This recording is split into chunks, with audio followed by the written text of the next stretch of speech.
नमस्कार दोस्तों, आप सबका स्वागत है आपके अपने YouTube चैनल पीके स्टडी गोस्पी। तो आज की इस वीडियो में घटना चक्र हिंदी साहित्य का इतिहास है, चैप्टर 1 है, जो सभी क्वेश्चन सिलेक्टेड और इम्पोर्टेंट लिए हैं। अगर आप किसी भी एग्जाम की तैयारी करते हैं, खास करके कॉम्पिटेटिव एग्जाम, तो ये वीडियो बहुत ही इंपॉर्टेंट होने वाला है। तो वीडियो को एंड तक देखते रहिएगा और ज़्यादा से ज़्यादा दोस्तों के साथ शेयर कीजिएगा। तो चलिए फ्रेंड्स, शुरू करते हैं आपका 13 नंबर क्वेश्चन से। इससे पहले दूसरा नेक्स्ट पहले वाला वीडियो में है, वो जाकर देख लीजिए, उसके बाद ये देखिए। 13 नंबर क्वेश्चन से स्टार्ट करते हैं।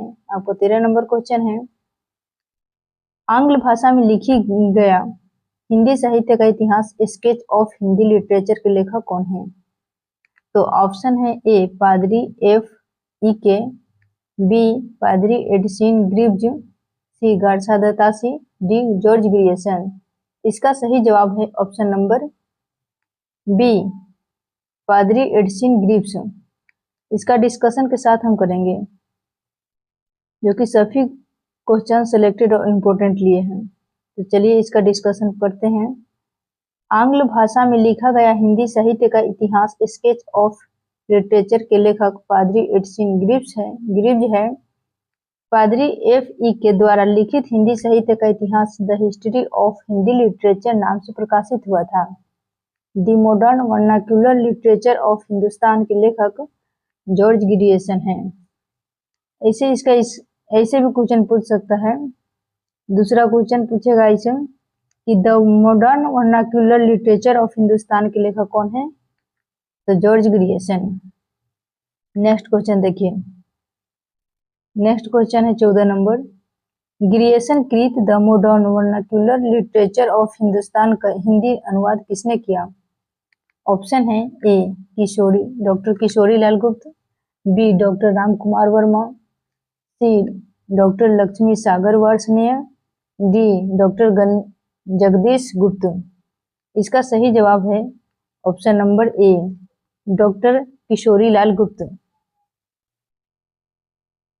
ग्रियर्सन द्वारा रचित the modern vernacular literature of Hindustan का हिंदी अनुवाद डॉक्टर किशोरी लाल गुप्त ने हिंदी साहित्य का इतिहास के नाम से किया है। और इसका अन्य महत्वपूर्ण तथ्य भी देखिए। किशोरी लाल गुप्त का जन्म 1916 में भदोही, जो कि उत्तर प्रदेश में हुआ था। ये पंडित विश्वनाथ प्रसाद मिश्र के प्रमुख शिष्यों में से एक थे। गुप्त जी को बिंद गौरव से सम्मानित किया गया था।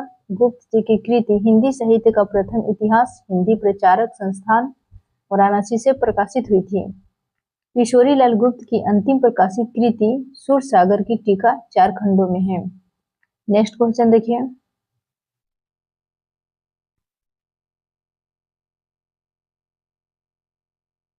The modern vernacular literature of Hindustan Hindi साहित्य के इतिहास ग्रंथ के नाम क्या है? ग्रंथ के लेखक का नाम क्या है? तो ऑप्शन है A George Grierson, B Garcin de Tassy, C William Wordsworth, D Acharya Ramchandra Shukla. इसका सही जवाब है option A George Grierson. Next question देखिए।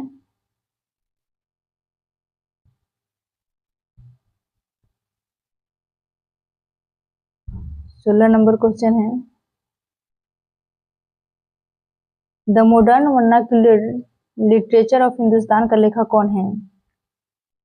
ऑप्शन है A Garcin de Tassy, B Gilchrist, C George Grierson, D Max Muller. इसका सही जवाब है option C George Grierson. Next 17 number question है, डॉक्टर किशोरी लाल गुप्त ने इनमें से किस ग्रंथ का हिंदी अनुवाद हिंदी साहित्य का प्रथम इतिहास शीर्षक से किया है? ऑप्शन है ए इस्तेदार दलालित्वेतर इंदुई Hindustani, B the modern vernacular literature of Hindustan, C a sketch of Hindi literature, D the history of Hindi literature. इसका सही जवाब है option B the modern vernacular literature of Hindustan, जो कि GIC 2012 में पूछा गया है क्वेश्चन। नेक्स्ट क्वेश्चन देखिए 18 नंबर, इनमें से किस साहित्य इतिहास ग्रंथ को किशोरी लाल गुप्त ने हिंदी साहित्य का प्रथम इतिहास नाम से अनुवाद करके प्रकाशित किया है?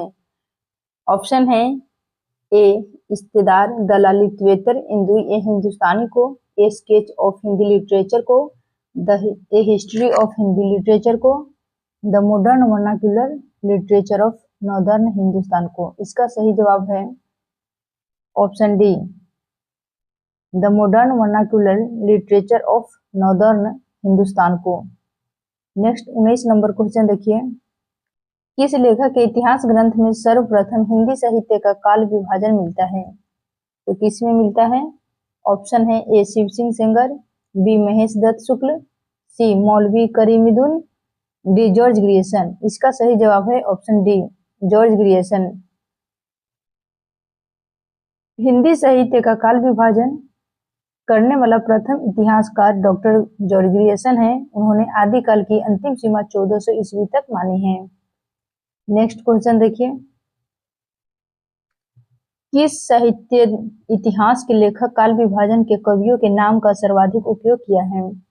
ऑप्शन है ए मिश्र बंधु, बी ग्रियर्सन, सी हरिऔध, डी श्याम सुंदर दास। इसका सही जवाब है ऑप्शन ए, मिश्र बंधु। हिंदी साहित्य इतिहास की परंपरा में मिश्र बंधुओं ने अपनी कृति मिश्र बंधु विनोद के लगभग 5 हर कवियों का स्थान दिया है, जिसे 8 से भी अधिक कालखंडों में विभक्त किया है। इस प्रकार मिश्र बंधुओं ने काल विभाजन में सर्वाधिक कवियों के नाम का उल्लेख किया है। नेक्स्ट क्वेश्चन देखिए, 21 नंबर क्वेश्चन है, मिश्र बंधु विनोद नामक हिंदी साहित्य के इतिहास लेखकों के नाम क्या है? ऑप्शन है ए श्याम बिहारी मिश्र, सुखदेव बिहारी मिश्र और राम बिहारी मिश्र। बी है गणेश बिहारी मिश्र, श्याम बिहारी मिश्र और सुखदेव बिहारी मिश्र। ऑप्शन सी है गणेश बिहारी मिश्र, श्याम बिहारी मिश्र और राम बिहारी मिश्र। डी में है गणेश बिहारी मिश्र, सुखदेव बिहारी मिश्र और राम बिहारी मिश्र। बी इसका सही जवाब है जो गणेश बिहारी मिश्र, श्याम बिहारी मिश्र और सुखदेव बिहारी मिश्र। मिश्र बंधु विनोद नामक हिंदी साहित्य के इतिहास लेखकों के नाम गणेश बिहारी मिश्र और श्याम बिहारी मिश्र एवं सुखदेव बिहारी मिश्र है। मिश्र बंधु विनोद के 4 भाग थे। प्रथम 3 भागों का प्रकाशन 1913 में किया गया, जबकि चौथा भाग 1934 में प्रकाशित हुआ है। मिश्र बंधु विनोद के प्रथम 3 भागों का इतिहास नवरत्न के नाम से प्रकाशित कराया। नेक्स्ट क्वेश्चन देखिए, 22 नंबर क्वेश्चन है, मिश्र बंधु विनोद का चौथा भाग कब प्रकाशित हुआ? तो चौथा भाग 1934 ईस्वी में। सही जवाब होगा ऑप्शन ए। नेक्स्ट क्वेश्चन देखिए, 23 नंबर, मिश्र बंधु विनोद कितने भागों में प्रकाशित हुआ? तो 4 भागों में। इसका सही जवाब है ऑप्शन बी। नेक्स्ट क्वेश्चन देखिए, 24 नंबर, मिश्र बंधु विनोद ने परिवर्तन काल की समय सीमा कब निर्धारित की गई? तो कब की गई? इसका सही जवाब है ऑप्शन ए, संवत 1890 से विक्रम संवत 1925 विक्रम।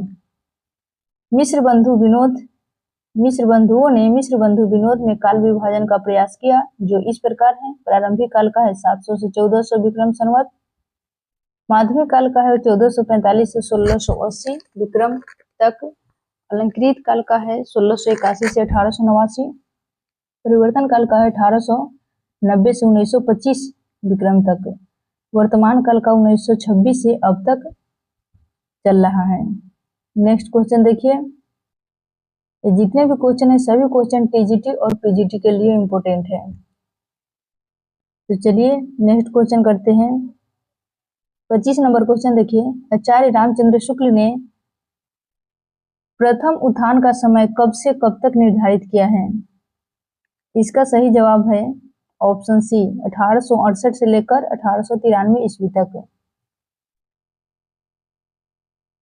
आचार्य रामचंद्र शुक्ल ने प्रथम उत्थान का समय 1868 से 1893 ईस्वी तक, संवत 1925 से 1950 तक तथा द्वितीय उत्थान का समय 1893 से 1918 ईस्वी संवत 1950 से 1975 तक तय किया है। भारतेंदु हरिश्चंद्र का प्रभाव भाषा और साहित्य दोनों पर गहरा पड़ा। उन्होंने जिस प्रकार हिंदी गद्य को परिमार्जित करके बहुत ही सरल मधुर को स्वच्छ रूप दिया, उसी प्रकार हिंदी साहित्य को नए मार्ग पर लाकर खड़ा कर दिया। उनके भाषा संस्कार की महत्ता को सब लोगों ने मुक्त कंठ से स्वीकार किया और वर्तमान हिंदी गद्य के प्रवर्तक माने गए। और दोस्तों देखिए टीजीटी किसको कहते हैं? टीजीटी हम 9th 10th को कहते हैं और पीजीटी हो गया 11th 12th। और सबसे ज्यादा महत्वपूर्ण है बीपीएससी के लिए है और भी केबीएस, डीएसएसबी और भी एग्जाम के लिए महत्वपूर्ण है। तो चलिए 26 नंबर क्वेश्चन करते हैं। आचार्य रामचंद्र शुक्ल ने हिंदी साहित्य का इतिहास के आधुनिक गद्य इतिहास साहित्य परंपरा का प्रवर्तन के अंतर्गत प्रथम उत्थान की कालावधि निर्धारित कब की है? तो इसका सही जवाब है ऑप्शन बी, 1925 से लेकर 1950 तक विक्रमी तक हम निर्धारित की है। नेक्स्ट क्वेश्चन देखिए 27 नंबर क्वेश्चन में क्या कर रहा है। आचार्य रामचंद्र शुक्ल ने द्वितीय उत्थान का समय कब से कब तक तय किया है? तो इसका आंसर है ऑप्शन ए, 1893 से 1918 तक द्वितीय उत्थान का समय सीमा है। नेक्स्ट, नागरी प्रचारणी सभा की स्थापना कब हुई थी? 1867 ईस्वी, बी है 1850 ईस्वी, सी 1885 ईस्वी में और डी है 1893 ईस्वी में, जो कि पीजीटी में 2013 में पूछा गया क्वेश्चन है। इसका सही जवाब है ऑप्शन डी, 1893 ईस्वी में। काशी नागरी प्रचारणी सभा की स्थापना 1893 ईस्वी में श्याम सुंदर दास जी ने की थी। नागरी प्रचारणी सभा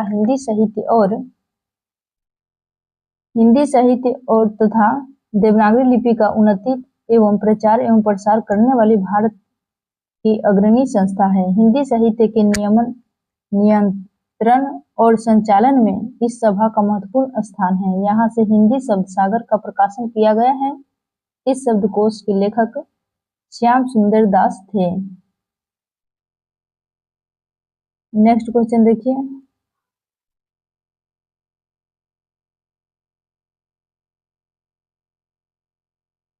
उनतीस नंबर क्वेश्चन है। काशी नागरी प्रचारणी सभा की स्थापना कब हुई थी? तो कब हुई थी? तो इसका सही जवाब है ऑप्शन नंबर बी, 1893 ईस्वी में हुई थी। नागरी प्रचारणी सभा की स्थापना कब हुई थी? तो इसका सही जवाब है ऑप्शन बी, 1893 ईस्वी। नेक्स्ट देखिए, नेक्स्ट क्वेश्चन है, हिंदी शब्द सागर का प्रकाशन किस संस्था ने किया था? इसका सही जवाब है ऑप्शन बी, नागरी प्रचारणी सभा ने किया था। नागरी प्रचारणी सभा के संस्थापक में कौन नहीं थे? इसका सही जवाब है ऑप्शन सी, रामचंद्र वर्मा नहीं थे। बाकी बाद ठाकुर शिव कुमार सिंह, पंडित नारायण मिश्र और बाबू श्याम सुंदर दास, ये तीनों थे और रामचंद्र वर्मा नहीं थे। नागरी प्रचारणी सभा की स्थापना 16 जुलाई 1893 को वाराणसी में हुई, जिनकी स्थापना में बाबू श्याम सुंदर दास, पंडित राम नारायण मिश्र तथा ठाकुर शिव कुमार सिंह जैसी प्रभुतियों का योगदान रहा। आचार्य रामचंद्र वर्मा हिंदी के साहित्यकार एवं केसकार रहे हैं। ये हिंदी शब्द सागर के संपादक मंडल के प्रमुख सदस्य थे। इन्होंने आचार्य किशोरी लाल वाजपेयी के साथ मिलकर अच्छी हिंदी का आंदोलन चलाया और हिंदी का मानकीकरण हुआ। इन्होंने सन 1919 में महात्मा गांधी नामक पुस्तक लिखी थी। तो किसने लिखी थी? सन 1919 में महात्मा गांधी पुस्तक लिखने वाले यही रामचंद्र वर्मा, जो हिंदी के साहित्यकार एवं केसकार रहे हैं। नेक्स्ट क्वेश्चन देखिए, फोर्ट विलियम कॉलेज की स्थापना किस वर्ष हुई थी? इसका सही जवाब है ऑप्शन बी, 1800 ईस्वी में फोर्ट विलियम कॉलेज की स्थापना हुई थी। ब्लेजली ने जॉन क्राइस्ट की अध्यक्षता में ओरिएंटल सेमिनरी की स्थापना की। बाद में यही संस्था फोर्ट विलियम कॉलेज के रूप में परिवर्तित हुई। फोर्ट विलियम कॉलेज की स्थापना टीपू सुल्तान पर ब्रिटेन के निर्णायक विजय की स्मृति में 10 जुलाई 1800 को मार्केस ऑफ वेलेजली ने की थी और गिलक्राइस्ट उसके हिंदुस्तानी विभाग के अध्यक्ष नियुक्त किए गए। उन्होंने हिंदी के शिक्षण के लिए 2 भाषा पंडितों लल्लूलाल एवं सदल मिश्र की नियुक्ति की। नेक्स्ट क्वेश्चन देखिए, फोर्ट विलियम कॉलेज की स्थापना कब हुई? तो इसका सही जवाब है ऑप्शन ए 1800 ईस्वी में।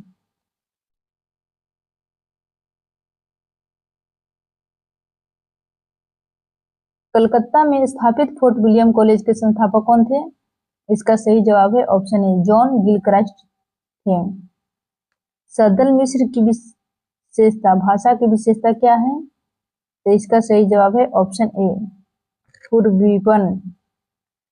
सदल मिश्र बिहार प्रांत के शाहाबाद जिले के ध्रुवडीहा गांव के रहने वाले शाकद्वीपीय ब्राह्मण थे। इनके पिता का नाम नंदमणि मिश्र था। यह कलकत्ता के फोर्ट विलियम कॉलेज के हिंदुस्तानी विभाग के अध्यापक थे। सदल मिश्र का प्रारंभिक खड़ी बोली गद्य लेखकों के विषय महत्व है। इसके शब्द संगठन और वाक्य विन्यास दोनों ही ब्रजभाषा, पूर्वीपन और बंगला, इन तीनों का प्रभाव स्पष्ट लक्षित होता है। नेक्स्ट क्वेश्चन देखिए, लल्लू जी लाल का सर्वाधिक प्रसिद्ध ग्रंथ है तो कौन सा है? तो इसका सही जवाब है ऑप्शन बी प्रेम सागर है, जो लल्लू लाल की सर्वाधिक प्रसिद्ध ग्रंथ है। नेक्स्ट क्वेश्चन है, प्रेम सागर किसकी रचना है? तो किसकी है? तो इसका सही जवाब है ऑप्शन बी लल्लू लाल की है। रानी केतकी की कहानी के लेखक कौन है? इसका सही जवाब है ऑप्शन सी ईसा अल्लाह खान ने रानी केतकी की कहानी के लेखक है। नेक्स्ट क्वेश्चन देखिए, रानी केतकी की कहानी के रचनाकार कौन है? तो इसका सही जवाब है ऑप्शन सी ईसा अल्लाह खान ने। नेक्स्ट क्वेश्चन है, निम्नलिखित में कौन फोर्ट विलियम कॉलेज जो कि कलकत्ता में है हिंदी के अध्यापक कौन थे? तो इसका सही जवाब है ऑप्शन बी सदल मिश्र। इनमें से कौन कलकत्ता के फोर्ट विलियम कॉलेज के से संबंध थे? ऑप्शन है लल्लूलाल, बी ईसा अल्लाह खां, सी सदा सुखलाल, डी भारतेंदु हरिश्चंद्र। इसका सही जवाब है ऑप्शन ए लल्लू लाल, जो कि फोर्ट विलियम कॉलेज के से संबंध थे। नासिकेतोपाख्यान के लेखक कौन थे? तो इसका सही जवाब है ऑप्शन ए सदल मिश्र ने है नासिकेतोपाख्यान के लेखक। नेक्स्ट क्वेश्चन देखिए,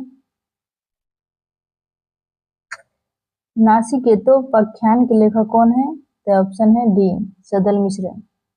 नेक्स्ट क्वेश्चन देखिए, 40 नंबर क्वेश्चन है, इनमें से सदल मिश्र की रचना कौन सी है?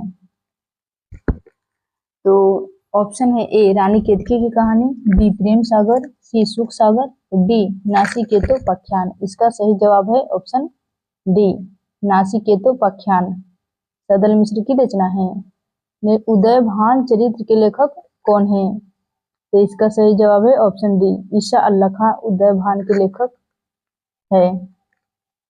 सुख सागर की रचना किसने की? तो इसका सही जवाब है ऑप्शन डी सदा सुखलाल। नेक्स्ट क्वेश्चन देखिए, 49 नंबर क्वेश्चन है, सुख सागर का विषय क्या है? तो ऑप्शन है शिव पुराण के प्रेरक प्रसंग, गीता के प्रेरक प्रसंग, विष्णु पुराण के उपदेशात्मक प्रसंग और इनमें से कोई नहीं। इसका सही जवाब है ऑप्शन सी विष्णु पुराण के उपदेशात्मक प्रसंग। नेक्स्ट इसका एक्सप्लेनेशन देख लीजिए, थोड़ा सा डिस्कशन। डॉक्टर नगेंद्र अपनी पुस्तक हिंदी साहित्य का इतिहास में लिखते हैं और कहते हैं कि मुंशी सदा सुखराय निसार यानी कि नियाज नहीं, जिनके नाम से सुख सागर शीर्षक ग्रंथ का उल्लेख प्रायः सभी इतिहास पुस्तकों में किया गया है, सुख सागर शीर्षक किसी ग्रंथ के रचयिता नहीं है, अपितु सुख सागर इसका उपनाम था। विष्णु पुराण या भागवत का मुंशी जी ने पदानुवाद किया था।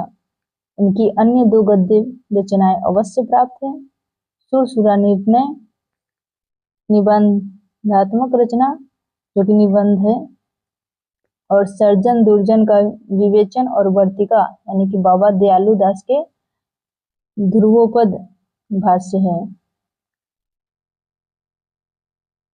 भाषा योग वशिष्ठ के लेखक कौन है?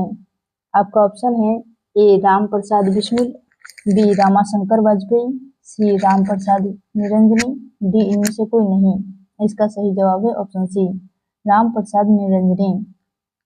योग्य भाषा योग वशिष्ठ के लेखक राम प्रसाद निरंजनी है। यह ग्रंथ संवत 1768 में लिखा गया। इसे रामचंद्र शुक्ल ने खड़ी बोली में लिखा गया। बहुत साफ सुथरा ग्रंथ बताया है।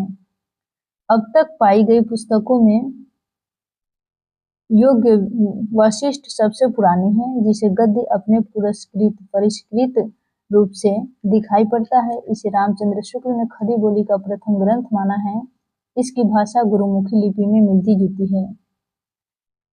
कौन लिपि से मिलती जुलती है? तो गुरुमुखी लिपि से मिलती जुलती है। नेक्स्ट क्वेश्चन देखिए, योग वशिष्ठ के लेखक कौन है? तो इसका सही जवाब है ऑप्शन बी राम प्रसाद निरंजनी। खड़ी बोली की पहली रचना कौन सी है? तो इसका सही जवाब है ऑप्शन बी नासिकेतोपाख्यान है, जो कि खड़ी बोली की पहली रचना है। केंद्रीय हिंदी निदेशालय ने अपनी वेबसाइट पर हिंदी का उद्भव शीर्षक के अंतर्गत खड़ी बोली गद्य की पहली पुस्तक 1623 ईस्वी में जटमलकृत गोरा बादल का कथा का उल्लेख किया है। केंद्रीय हिंदी निदेशालय के अनुसार आधुनिक प्रथम गद्यालों में सदल मिश्र एवं लल्लूलाल दोनों शामिल हैं, जो फोर्ट विलियम कॉलेज कलकत्ता में एक साथ गए। वहां सदल मिश्र ने 1803 में नासिकेतोपाख्यान की रचना की और 1805 में लल्लूलाल प्रणीत प्रेम सागर श्रीमद्भागवत पुराण के 10वें स्कंद का खड़ी बोली का गद्य रूपांतर का प्रकाशन हुआ। अतः आधुनिक गद्यकारों में नासिकेतोपाख्यान खड़ी बोली की पहली रचना है। उत्तर प्रदेश माध्यमिक शिक्षा सेवा चयन बोर्ड ने अपनी प्रारंभिक उत्तर कुंजी में इस प्रश्न का उत्तर ए माना था। तो देखिए नेक्स्ट क्वेश्चन अब करते हैं, खड़ी बोली में जो खड़ी शब्द है उनकी सर्वप्रथम प्रयोग किसने किया था? ऑप्शन है ए सदल मिश्र, बी भोलानाथ तिवारी, सी लल्लूलाल और डी हरदेव बाहड़ी। इसका सही जवाब है ऑप्शन ए सदल मिश्र पहली बार किया था और लल्लूलाल दूसरी बार। नेक्स्ट इसका थोड़ा सा डिस्कशन देख लीजिए। पहले नरेंद्र कोहली ने अपनी पुस्तक व्यंग्य गाथा में लिखा, पंडित लाल जी ने खड़ी बोली का गद्य लेखन किया। फोर्ट विलियम कॉलेज में ही खड़ी बोली का नामकरण हुआ। खड़ी बोली के नामकरण का श्रेय गिलक्राइस्ट एवं सदल मिश्र को दिया जाता है। 1803 में खड़ी बोली का प्रयोग भाषा के रूप में पहली बार हुआ। तो पहली बार खड़ी बोली का प्रयोग कब हुआ? तो 1803 ईस्वी में हुआ। नेक्स्ट क्वेश्चन देखिए, 54 नंबर क्वेश्चन है, खड़ी बोली का पहला प्रयोग किसके द्वारा किया गया? तो इसका सही जवाब है ऑप्शन सी जॉन गिलक्राइस्ट के द्वारा किया गया।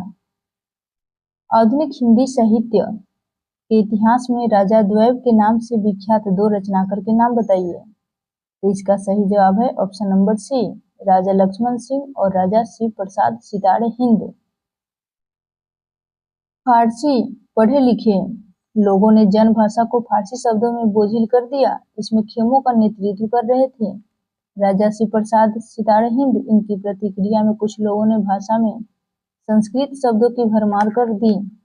इस वर्ग के नेता थे राजा लक्ष्मण सिंह। राजा द्वय की प्रतिद्वंदिता भारतेंदु के उदय काल तक चलती रही। नेक्स्ट क्वेश्चन देखिए, लास्ट है, हिंदी के प्रथम गद्यकार कौन है? तो आपका ऑप्शन है ए बालकृष्ण भट्ट, बी लल्लूलाल, सी भारतेंदु हरिश्चंद्र और डी राजा शिव प्रसाद सितारे हिंद। इसका सही जवाब है option number B Lallulal. Thanks for watching us. मिलेंगे नेक्स्ट वीडियो में। जय हिंद, जय भारत।